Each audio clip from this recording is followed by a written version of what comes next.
Let's go.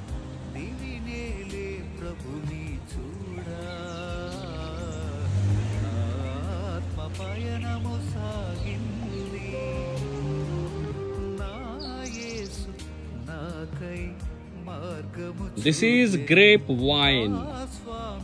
This is grape wine. ద్రాక్ష తీగ. నేను ద్రాక్ష తీగ వేసాను యాక్చువల్లీ. Grape wine.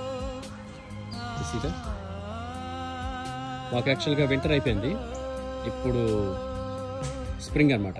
మనకి వసంతకాలం వస్తుంది కదా. సో ఇది చూడండి ఎంత మంచిగా చిగురు వచ్చింది చూడండి.